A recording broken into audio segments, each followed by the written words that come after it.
CTS 시청자 여러분 안녕하십니까? 우리 사회 이슈들을 기독교의 시선으로 들여다보는 CTS 뉴스 W 진행을 맡은 이혜훈입니다. 6월은 호국 보훈의 달입니다. 우리나라를 지켜주신 분들의 공과 희생을 다시 한번 되새기며 감사의 마음을 갖는 달인데요. 한국 개신교는 선교 140주년을 맞았지만 축제 분위기 속에서도 교세 감소와 사회적인 신뢰 하락이라는 냉혹한 현실에 직면해 있습니다. 오늘 위클리 브리핑 시간에는 이 문제와 함께 기독교 현황에 대해서 살펴보겠습니다. 또 위드 포커스 시간에는 심화하는 교회학교 사역 공백, 그 대안으로 떠오르고 있는 평신도 교육 지도사에 대해 알아보겠습니다. 먼저 위클리 브리핑 시간입니다. 한국성결신문 황승영 기자 자리 같이 했습니다. 어서 오세요. 네. 한국교회는 140년 전에는 단일 교단으로 출발을 했는데 지금 참 많은 교단이 있다고들 합니다. 이것 때문에 이단인지 아닌지 성도들이 아주 헷갈릴 정도라고 합니다. 황 기자, 네. 한국교회에 얼마나 많은 교파와 교단이 있습니까? 네, 한국교회 교단 수에 대한 최근 통계는 없고요. 2018년 한국학중앙연구원이 문화체육관광부 연구 용역을 받아 한국 종교 현황을 발표한 게 있는데요. 그 통계에 따르면 개신교 교단 수는 총 374개로 집계됐습니다. 교단 수가. 예. 이 가운데 대한예수교 장로회라는 교단명을 쓰는 것은 286곳으로 그렇게 조사됐습니다. 당시에 이제 한국기독교연합단체나 문체부에 등록된 것들을 다 취합해서 나온 결과인데요. 등록되지 않는 교단까지 합치면은 더 늘어날 수 있고요. 이 통계 안에는 이단도 같이 포함되어 있습니다. 140년 전 장로교와 감리교 두 개 교단으로 시작했는데요. 그 이후에 새로운 교단이 생기고 유입되면서 1957년까지 이제 13개 교단이 되었고 이후 막 세포 분열하듯이 이렇게 분열되어서 이제 무수한 교단이 이렇게 난립하게 되었습니다. 아우, 정말 많네요. 교단의 수는 이렇게 많지만 실제적인 교인 수는 계속 감소하는 추세라고 우리가 듣고 있지 않습니까? 현재 한국교회의 교회 수 그리고 교인 숫자 어느 정도로 보고 계십니까? 네, 한국교회 교세 통계는 매년 이제 교단마다 발표하는데요. 전체가 취합되지 않아서 정확하지는 않습니다. 최근 이제 통계청이나 연합기관 등의 통계를 종합해서 목회 데이터 연구소가 지난해 발표한 통계가 있는데요. 한국 개신교 교인 수는 약 828만 명으로 그렇게 추정되고요. 이 숫자는 전체 인구의 16.2%를 차지하고 있습니다. 개신교 교인 수는 이제 약 8만 3천 개 정도로 보면 되고요. 교직자 수, 그러니까 목회자는 이제 약 9만 8천 명으로 집계되었습니다. 하지만 이제 교인 수가 앞서 말씀하신 것처럼 지속적으로 이제 감소하면서 2050년이 되면 그 교인 수가 560만 명 수준으로 줄어들 거라는 그런 예측이 있습니다. 아유, 참 걱정이 되네요. 140년 전에는 장로교, 감리교 두 개 교단으로 시작을 했는데 지금은 대한예수교 장로회라는 이름을 쓰는 교단명만 286개? 네. 286개. 아우, 그 제가 아는 장로교만 해도 굉장히 몇 개 많은 것 같아요. 어떻게 이렇게 많은 교단이 생겨나게 됐는지 그 과정이 좀 궁금합니다. 예, 아시다시피 1885년 북장로교 선교사들이 들어와서 장로교가 시작됐는데요. 해방 후에 이제 신앙적 신념과 신학적 분쟁으로 인해서 분열되기 시작했습니다. 장로교에서 가장 먼저 분열한 건 예장고신인데요. 1952년 심사참배에 반대하면서 고신지역이 분리되었습니다. 이후 이제 1953년 자유주의 신학 논쟁으로 한국 기독교 장로회가 또 분열됐고요. 그리고 이제 1959년 세계교회 협의회 가입 문제로 인해서 WCC. 예장 통합과 합동이 그렇게 나뉘어졌습니다. 뭐 그 이후에도 신학적 입장과 교단 운영 방식을 놓고 차이로 인해서 장로교 내에서 뭐 무수히 갈라져서 예장 백석, 예장 합식, 예장 대신, 뭐 예장 개혁, 예장 그런 합동 보수 뭐 이런 교단들이 다양한 교단들이 합동계열 교단들이 형성되었습니다. 네, 한국교회 워낙 많은 교단이 있다 보니까 잘 구분이 어려운 것 같아요. 평신도 입장에서는. 근데 이제 성도들은 보면 교파, 교단 그 차이를 그렇게 중요하게 생각하지 않는 것 같기도 해요. 교파주의가 많이 희석되었다. 이렇게 얘기할 수 있을 것 같기도 한데 어떻습니까? 네, 맞습니다. 과거에는 교단과 교파가 신앙생활에서 굉장히 중요한 기준이 되었지만 1980년대 이후 현대 사회로 오면서 한국교회 교파, 교단 간의 고유한 특징이 상당히 흐려졌습니다. 예전에는 이제 교파 배경을 고려해서 꼭 그 교회로 나가고 그랬는데요. 그렇지만 이제는 개별 교회의 성향과 신앙적 경험이 더 중요한 요소가 되었습니다. 뭐 교리적 차이보다는 개교의 분위기, 그 목사님의 설교, 공동체적인 분위기, 그리고 요즘에는 이제 인터넷과 유튜브 등을 통해서 그 교회도 쇼핑한다 그래서 신앙 선택이 다양해지면서 뭐 교리를 강조할 수 없고 교단 색깔도 너무 강조하기가 어려워졌습니다.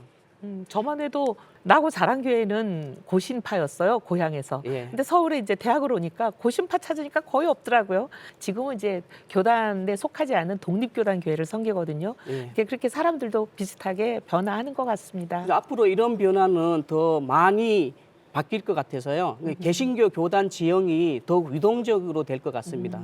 한국 개신교 이렇게 과도한 분열, 그것 때문에 생기는 여러 가지 문제점도 있지 않을까 싶은데 어떤가요? 예, 그렇습니다. 일반인 보기에는 왜 교회가 이렇게 많은 교단이 있나 그렇게 얘기하고 이렇게 분열되냐 그렇게 볼 수도 있는데요. 이 과도한 교단 분열은 이렇게 기독교에 대한 신뢰도를 저하시킬 수 있는 주요 요인이 될 수 있습니다. 교단의 분열은, 교회의 분열은 교인들에게 또 혼란과 상처를 주기도 하니까 굉장히 지양해야 됩니다. 또 같은 신앙 안에서 다른 교단에 대한 편견과 갈등이 심화되면 또 한국교회가 하나 되기가 어렵다는 그런 결과도 초래하고 있는데요.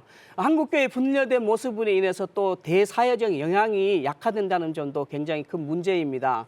하지만 이제 분열이 이렇게 항상 부정적인 것만 있는 것은 아니고 그 루터가 칼뱅이 이제 종교개혁 정신처럼 그렇게 갈라지는 경우도 있어서 꼭 부정적인 것만 아니고 또 분열 이후에도 재통합하는 경우가 사례가 많았습니다. 그런 경우도 좀 기억해야 될 것 같습니다. 분열은 전부 나쁘다 이렇게 보기는 어렵다 그 말씀이시죠? 예, 예. 네. 그러면 앞으로 한국 개신교의 교단 분열 문제를 해결하고 건강한 발전을 이루기 위해서는 어떤 노력을 좀 해야 할까요? 예, 한국교회의 건강한 발전을 위해서는 무엇보다 이제 교단 간의 협력을 강화해야 되고요. 지역사회 교회들이 서로 협력하는 노력이 확대되어야 됩니다. 또한 이제 교회 개혁이 필요할 때는 내부적인 자정 노력과 화해를 우선하고 극단적인 분열보다는 해결책을 모색하는 것이 이제 중요할 것 같습니다. 현대 사회의 변화 속에서도 성도들은 아까 말씀했던 교단보다는 교회의 특징을 중요하고 신앙의 본질을 따라가는 거거든요. 그러니까 한국교회가 연합하면서 신앙의 본질을 추구하는 것이 가장 중요할 것 같습니다. 본질을 잘 추구하면 우리 안에 무슨 차이가 그렇게 있겠습니까? 그죠? 예. 140년이라는 시간 동안 한국교회는 많은 성장과 동시에 수많은 분열을 경험했습니다. 앞으로는 더 큰 일치와 화합을 이뤄내길 기도합니다. 황승현 기자, 잘 들었습니다.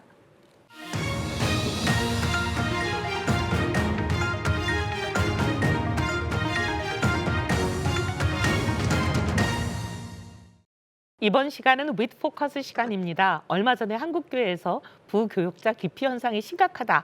그런 소식 전해드렸는데요. 이로 인해 평신도 역할이 점점 중요해지면서 교회 학교 교사 등 평신도들이 주로 맡아서 하던 사역을 더 전문적으로 발전시키려는 시도로 이어지고 있습니다. 그래서 오늘은 다음 세대 부흥을 위한 평신도 사역의 중요성 짚어보겠습니다. 스튜디오에 CTS 보도국의 김인혜 기자 그리고 총신대 호크마 교육교육원 권진아 교수 나오셨습니다. 어서 오세요. 반갑습니다. 감사합니다.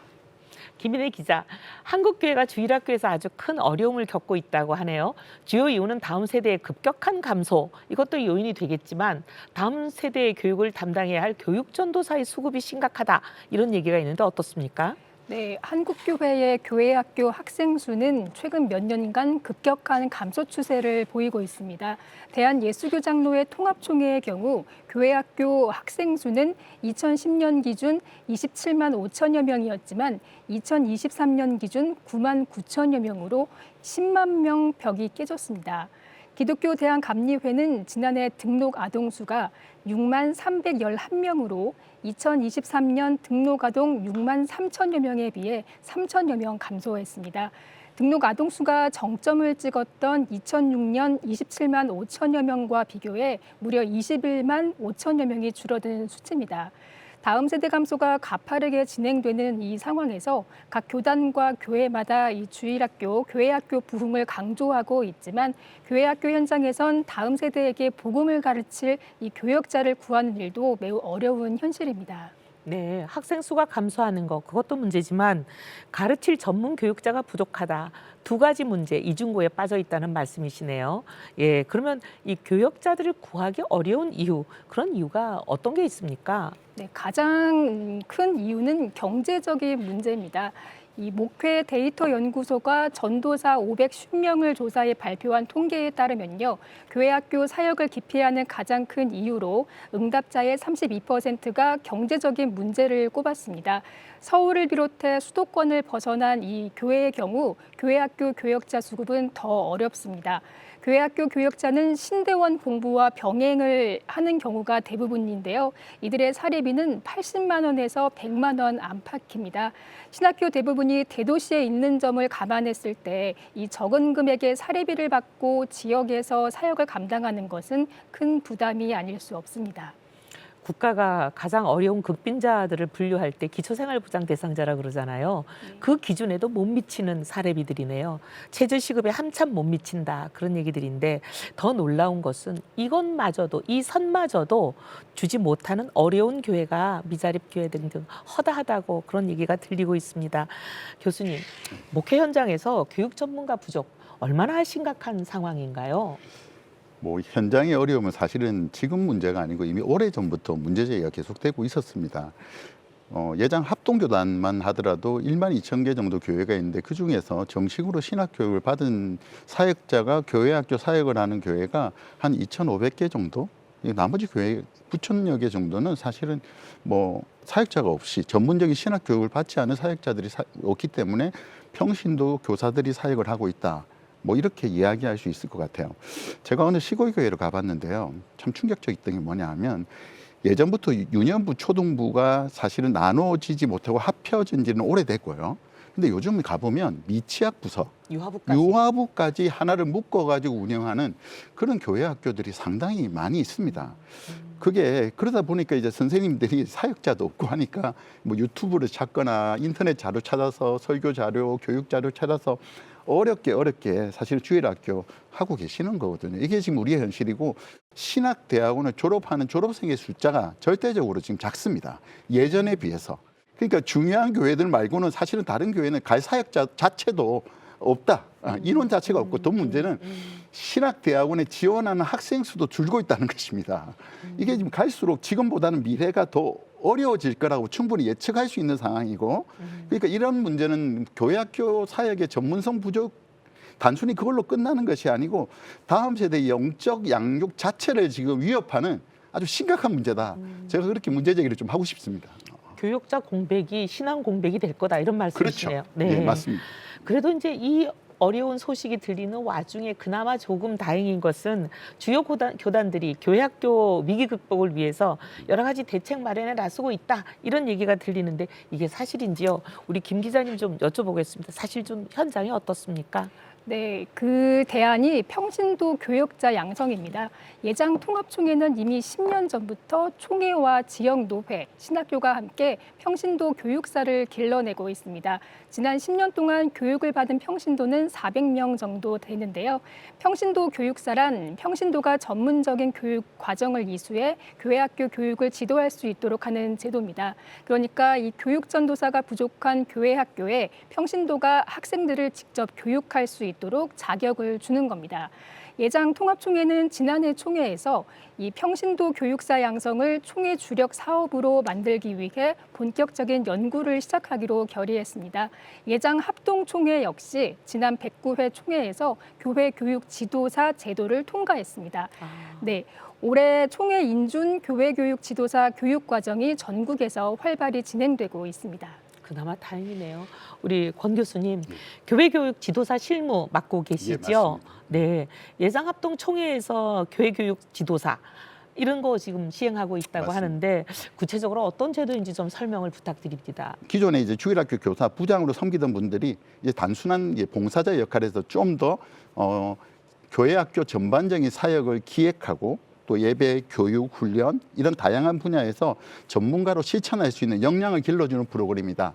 이렇게 이해하시면 도움이 될 것 같아요. 예를 들어서 저희가 이 과정은 지금 지난 4월부터 시작하고 있습니다. 거기에 보면 인천, 경기 지역 그 교육생 중에 한 분이 60대 초반의 여성 교사씨인데요. 연세도 좀 있으시지만 그분이 사실 처음에 이거 등록하실 때는 이런 생각 하셨대요. 내가 이 나이에 이걸 해야 되나, 굳이 해야 되나 이런 생각을 하셨지만 얼마나 쓸까? 네, 맞습니다. 뭐 네. 얼마나 할 수 있을까 이렇게 네. 생각하셨는데 근데 막상 와서 이제 교육을 받고 계시잖아요. 하니까 이제 사명감도 뭐 새롭게 하실 뿐만 아니라 네. 이 구체적인 전문성을 배우니까 사역에 좀 더 자신 있게 할 수 있게 되었다 이렇게 말씀하시면서 지금은 이제 본격적으로 교회 학교의 교육 커리큘럼도 짜시고 그리고 또 젊은 교사들의 멘토링 역할도 하시면서 귀한 사역 역할을 감당하시는 걸 볼 때 뭐 이걸 운영하고 또 준비하는 저희 입장에서 상당히 보람을 느끼고 있습니다. 네. 교회 교육 지도사 양성 이거 지금 말씀하셨는데 이거는 좀 교육을 어떻게 하고 계십니까? 예, 저희가 온라인하고 오프라인 두 개 과정을 병행해서 실시하고 있습니다. 토요일 날 오후 1시부터 오후 6시 20분까지. 예, 여기는 이제 두 가지 커리큘럼이 운영이 되는데 한 분야는 교육학 분야. 예, 직접 교육을 하셔야 되니까 또 한 분야는 사역의 실제, 현장의 실제적인 이야기 이렇게 해서 두 과목으로 구성이 되어 있고요. 온라인에서는 저희가 신학 과목을 배치했습니다. 이분들은 신학 교육을 통해서 사역자로 세우는 분들이다. 여기에 좀 프라이드를 가지고 하실 수 있도록 역량 강화를 위해서 최선을 다하고 있고요.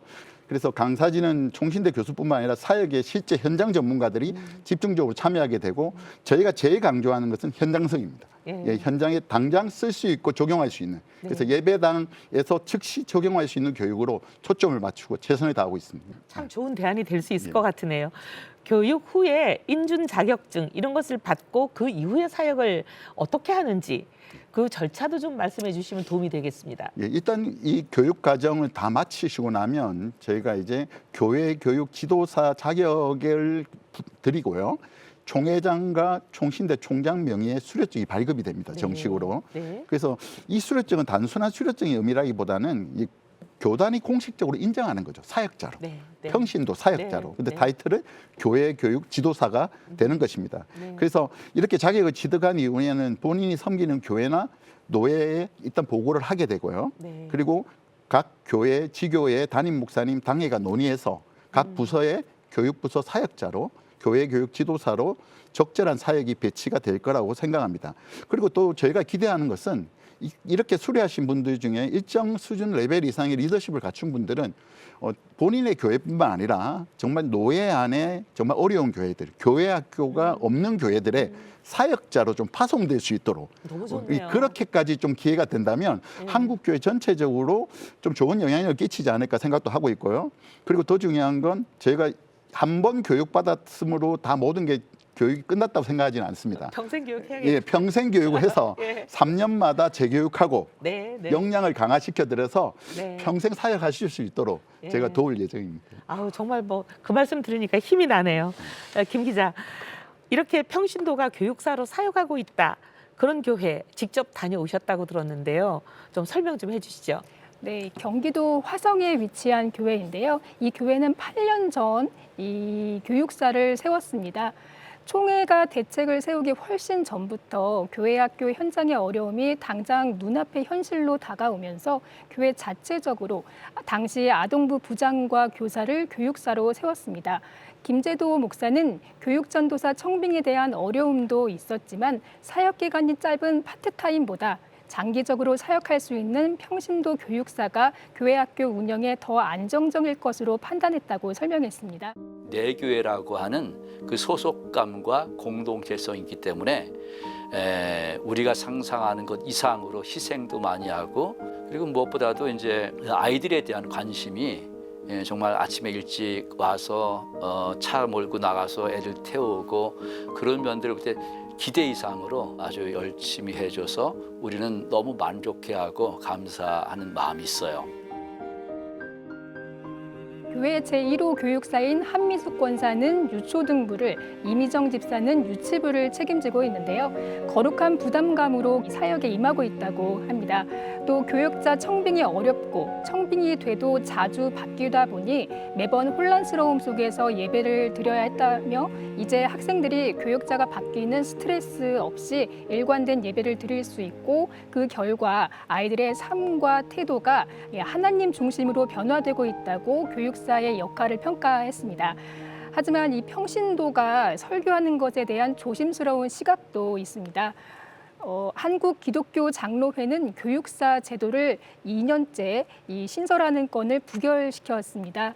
지난해 총회에서 교단 직분 제도의 혼란을 일으킬 수 있다는 반대 의견이 나왔는데요. 충분한 연구를 거쳐서 올해 총회에서 다시 다뤄질 전망입니다. 아, 그렇구나. 걱정도 있네요. 네. 그런데 이제 법과 제도를 만든다. 이게 결코 쉬운 일은 아니지 않습니까? 맞습니다. 물론 이제 시간도 오래 걸린다는 단점이 있긴 하지만 어떻게 보면 또 시행착오가 있을 수도 있는데 교수님은 어떻게 보십니까? 예, 사실은 이게 제도와 직분에 관한 논의는 참 쉽지 않은 분야라고 생각을 합니다. 네. 뭐 아시는 것처럼 한국 교회는 직분 체계가 분명하고요. 네. 또 성경적 질서에 대한 민감함이 또 있기 때문에 네. 사실은 새로운 역할을 만든다는 것 자체가 사실은 좀 조심스럽게 바라보는 시선이 상당히 많죠. 근데 제가 생각할 때는 네. 지금 그런 거 따질 상황이 아니다. 그렇죠. 지금 현실이 너무 위기다. 예. 예. 신중함만으로 해결할 수 없는 수준이다. 저희는 그렇게 파악하고 있습니다. 교육전서 구하지 못해서 주일학교를 문을 닫는 교회가 지금 해마다 뭐 엄청나게 늘어나고 있는 상황이고 또 더 중요한 건 사역자의 공백이 단순한 행정 공백이 아니라 어떻게 보면요. 다음 세대의 신앙 공백으로 이어진다는 거예요. 사실은. 그러니까 믿음의 대가 끊어지는 상황인 겁니다. 지금 이게. 그래서 평신도 교회 교육 지도사는 교회의 직분 체계를 어지럽게 한다 이렇게 생각하기보다는 이제는 오히려 사역의 공백을 채워주는 동력자, 다음 세대를 지켜내는 버팀목을 세운다 이런 관점으로 좀 바라봐 주시면 감사하겠다 이런 말씀 드리고요. 이를 통해서 교회가 다시 한번 생명력을 회복하고 또 평신도가 사역의 주체로 세워지는 건강한 공동체가 세워지기를 기대하고 있습니다. 다음 세대가 사라지는 상황에서 한국교회가 함께 고민하고 지혜를 모아야 할 때인 것 같습니다. 앞으로 건강한 교회 교육 시스템이 마련되길 기도하며 CTS 뉴스 W 오늘은 여기까지입니다. 저출생과 동성애, 이단, 이주민, 글로벌 이슈 등등 한국교회가 주목해야 될 진짜 뉴스로 다시 인사드리겠습니다. 시청해주신 여러분 감사합니다.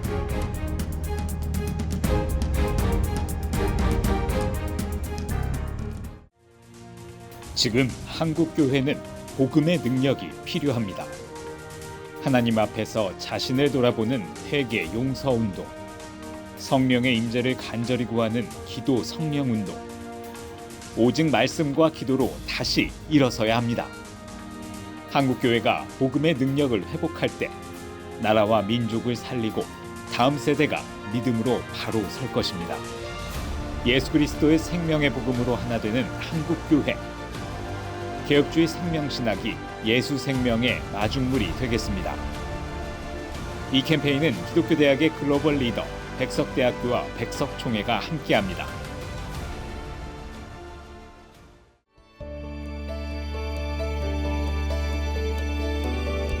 백만인 기도운동에 새롭게 참여하신 분들입니다.